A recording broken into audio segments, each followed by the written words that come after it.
Hello, how you guys doing? My name is Chris A. Matthews, and you are listening to the Marriage Underdogs Radio Show podcast.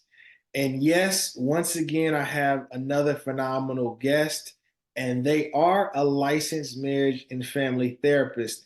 I want to introduce you guys to Sal.Davis. How you doing, Sal? What's going on, Chris? Thanks for having me. Hey, I'm glad you're here. And as a black male who's made the choice to enter the profession of marriage and family therapy, I always like to start with my brothers to ask, what got you into this field? Yeah. Yeah, so long story short, it's a very long story, but I was working in banking, and I quickly realized when I started that career path that it wasn't long term for me. So I started to look to see what it is that, what else I could do that really spoke to me that would allow me to have like a really life-changing career and not just a job. So did a lot of I famously tell people in 2009 I read 26 books that year. For me, that was a lot. I don't know, a lot of other people are avid readers, but I read 26 books that year, all in efforts of, getting more information on figuring myself out. And it wasn't an immediate, turnaround, but I started to realize that speaking was something that was very, powerful for me. And so I started to venture out and figure that out, like what was speaking like for me. And when I moved to Charlotte, I realized that I could actually get paid for it. So started my company, LifeSpark LLC, started speaking, wrote a book, and doing a lot of community work. And I loved it, but something was missing. So I just kept plugging along. I was working, I was doing, business on the side. And in 2019, I got laid off from my last banking job. And I said, I'm not going back. So, of course, yourself and others have told me for years that I should be doing this, but I just couldn't see it. I didn't see enough of us doing this to be able to see myself in the space. And also, I didn't see a lot of people with my demeanor in this space. I'm a pretty passionate guy, and I just couldn't see myself. But what I found was what I was missing from the work that I was doing in my business was I wasn't spending enough time with people. Mm. And going into therapy filled that gap of that time spending with people where I can really make an impact and not just be around for 30 minutes and then walk away and you never see me again. Yeah. So yeah, took the, went the route, went back to school and did everything necessary to stand in front of you today as a licensed marriage and family therapist. Man, I love your story because what really hits is you wanted to be close to people, and there's no space, I believe, that's more intimate than therapy. When you look at the closeness that takes place in the room where we Mm-hmm. have the privilege to be invited into a person's relationship, to learn about how they connect, how they fight, how they make up, how they Yeah. parent, how they manage their money, how Yeah. they express their love and affection and care. And I never take that for granted. And it sounds like that part of our work really pulled you in. So I want to jump into it and change gears. You, in my opinion, are one of the few men who have this complete package. You have the sensitivity needed to be vulnerable. You have the masculinity needed to demonstrate a level of strength, be a protector, a provider. You also have the candor needed to be direct. I'm sure that comes from your New Jersey heritage. But I want to give you time to share and speak to the work you do with the men that come into counseling who are in a relationship and they're a little bit timid or afraid to commit to marriage, or they're considering breaking up and leaving their partner. What would you say to those men? So yeah, we deal with a lot of different couples and individuals, but obviously we focus on couples, and obviously these couples present with different issues, and my position is unique. Many of the times, the reason why the couple is in front of me is because one, I'm a man, and many times within that space, it's because I'm a black man. So I do understand that there's a certain level of honestly power and expectation within that space because the way that my clients went about choosing me, right? And dealing with men who are kind of in that ambiguous space in the relationship where they're unsure. And not only are they unsure of the relationship, many of those men are unsure about being in therapy Yeah.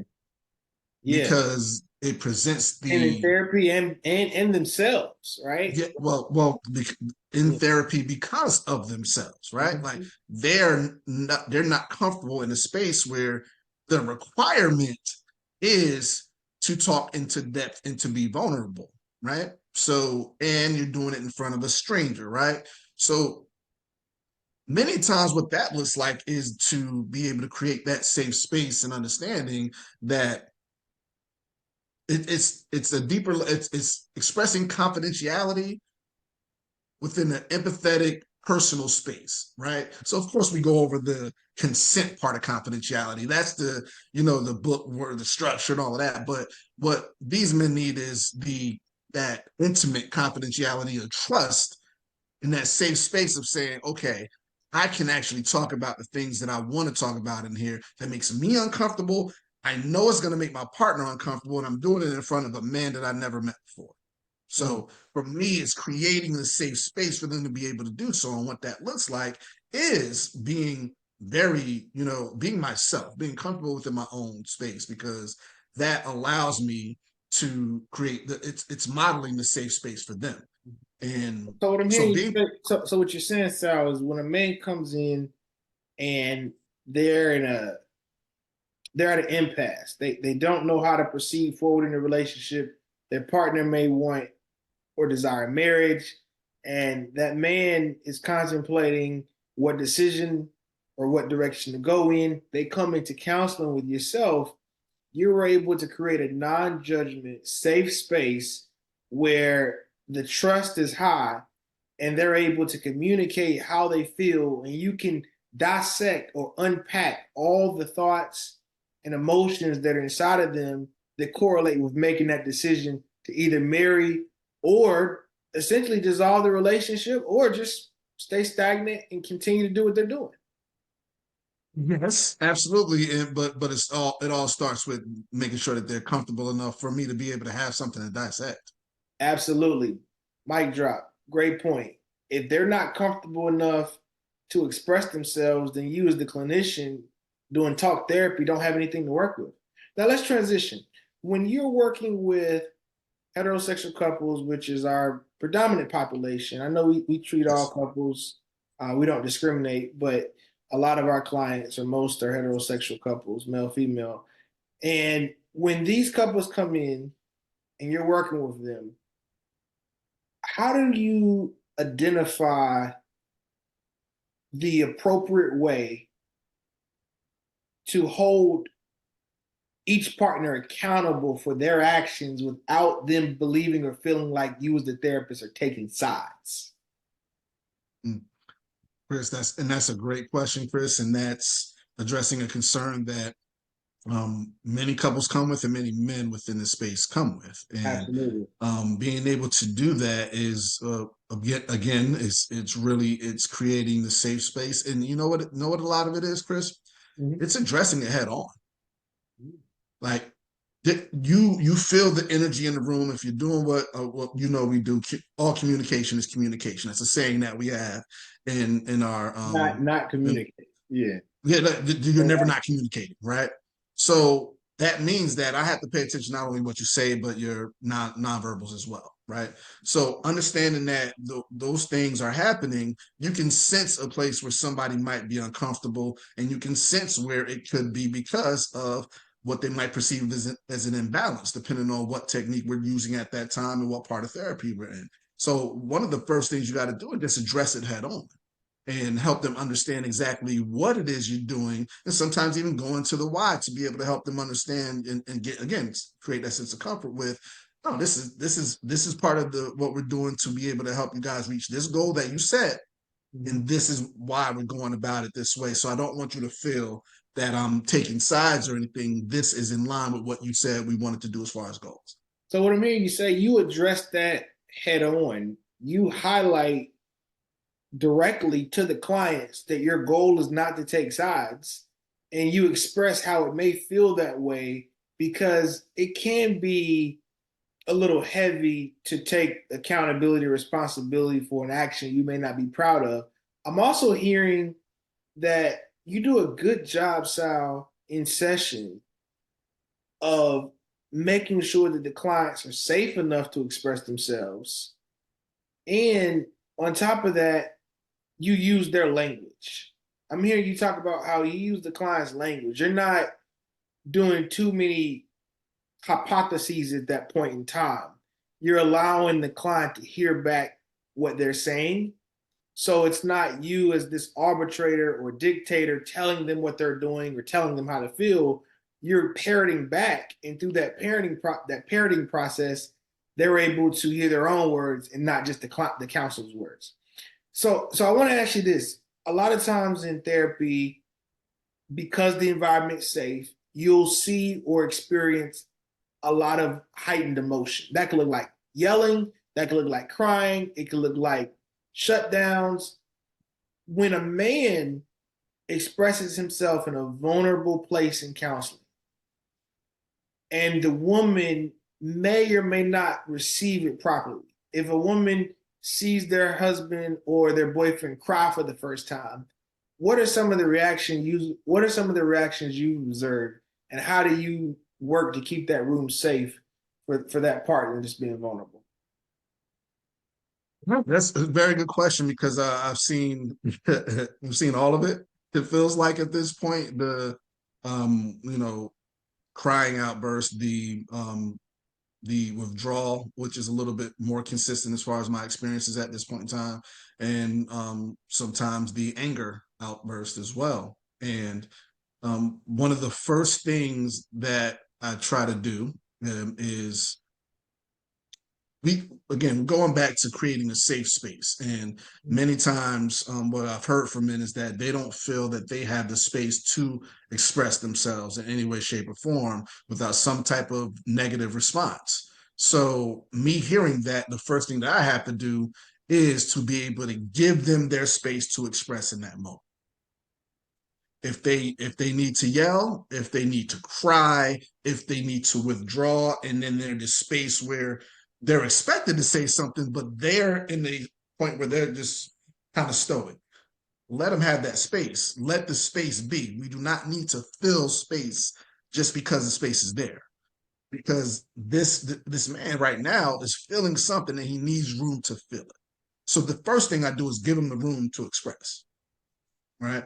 The next thing, again, like what you say with the responses, is to address the responses, right? Again, it's addressing everything up front. If that response is one that is of, that lacks empathy, we address that up front and then tie it back into the idea of not having that comfort to express, so that we can set, like, the wife or the girlfriend at that time has the opportunity to say, whoa, hold on. I never knew I did this. I never knew this was part of that. So now we had them express it, similar to if they had an enactment, and we're showing them their pattern. And now we can show them how, like, now it's like, okay, now this is how we restructure this, because obviously our job is to change what those patterns look like to perturb that system, right? So those are great opportunities always to be able to see how they act in these high emotional moments, and then perturb that system and give them a new way to go about responding and reacting to those highly emotional moments. Oh man, I love that, man. Because I'm hearing you describe the first step has to be to allow that space or that openness for the client to express themselves, and not to try to fill that as the clinician, or to uh, extinguish the flame per se, right? If that client needs to yell, if they need to express themselves, give that freedom for them to do it. Second, the partner's response or reaction, if it's adverse or if it takes away from the client who's expressing themselves feeling comfortable, highlight that. Because if it's happening in front of you, it may also be happening at home as well. So you're giving you're given an opportunity to use this moment to highlight the couple's cycles and behavioral patterns, bring them to their attention, and then they can alter those patterns, and then you can begin to promote second order change approaches. Definitely love it. I know our time is flying by. I want to ask you this question in closing. I want to give you an opportunity to speak to the camera and communicate to any of the men who are listening that are on the fence with counseling. They may be concerned that if they go in, they're going to be judged, they're going to be criticized, they're going to be chastised. Or the black men or the men in general who say, if I go to counseling, I'm weak. I should be able to fix these things myself, right? Look in those that may be listening as well that aren't on YouTube. Speak to men right now, Sal. What do you want to tell these men that are on the fence that have been holding everything in for so long and they're unsure if they need to come speak to a clinician like yourself? So the first thing is that what I want to tell you guys out there is that I get it. I get it. I didn't want to talk to a stranger about anything myself either, and that's not abnormal to feel that way. I get it. I understand. Right. I understand that for Black men, it's hard to find somebody who you feel you're comfortable talking with because they don't, look like you. And many times, that might mean that they don't have shared experience and might not understand you. I get it. What I would say to everybody is maybe, even if you're not comfortable with therapy as of yet, therapy is, as a goal is to be able to help you grow, right? And even if you're not ready for therapy right now, just think about steps that could be taken to be able to help yourself express. And that could be as simple as, finding the best way that you express. For me, I do a good job speaking and writing. So sometimes I might record myself, sometimes I might write. But finding a way to express so that you don't have to bottle, you don't feel like you have to bottle everything up. That's one of the first things I would do is find that. Second thing is find outlets and things that you can listen to and take in to replace some of the other content that might speak to you more. There's tons of outlets on certain pages on social media and podcasts such as this one and others that be able to give you the space to hear people that might understand you a little bit better. And next is to understand that yes, brothers like Chris and I are out here working and putting ourselves in position, not just because we want to be therapists, not just because we want to be, just helpful to generally speaking. We understand our place as men and men therapists. We understand our place as Black men therapists. And we are not only advocating for more of us to be out there, but advocating for the therapist community overall to have a better understanding of your experience so that we can better serve you. And we're working towards that to make sure that you have that safe space. So it's about the therapy part might be about taking a leap and doing something uncomfortable. And then a lot of men, we're achievers, right? And you achieve by stepping away and doing something uncomfortable to be able to help yourself grow and taking a step to go into therapy for yourself or for your relationship or for your family is like taking that leap in the way that we love to achieve to help ourselves grow individually, relationship wise, and as a family. And if you look at it that way, it might open up more opportunities for you to feel comfortable to take that step, which might be just researching at first, which could lead to you actually being in front of someone like myself or Chris. So I appreciate the work you're doing. The passion you have is infectious. The way you love on people and the desire to connect with people so they can be better equipped and prepared to go out and play their game of life. For those that have been tuning in, you've had the pleasure of listening to Sal.davis, who's a licensed marriage and family therapist. If you want to reach out to Sal, relationshipcounselinggroup.com is where Sal can be found, as well as LifeSpark LLC, his personal brand, and he's also an author. So we got to have you back on again to talk about your books and your products. And the episodes air every Tuesday at 10 a.m. Spotify, Apple Podcast. Please leave a review, and we look forward to you guys tuning in next week to another episode. Thank you. Thank you, Chris.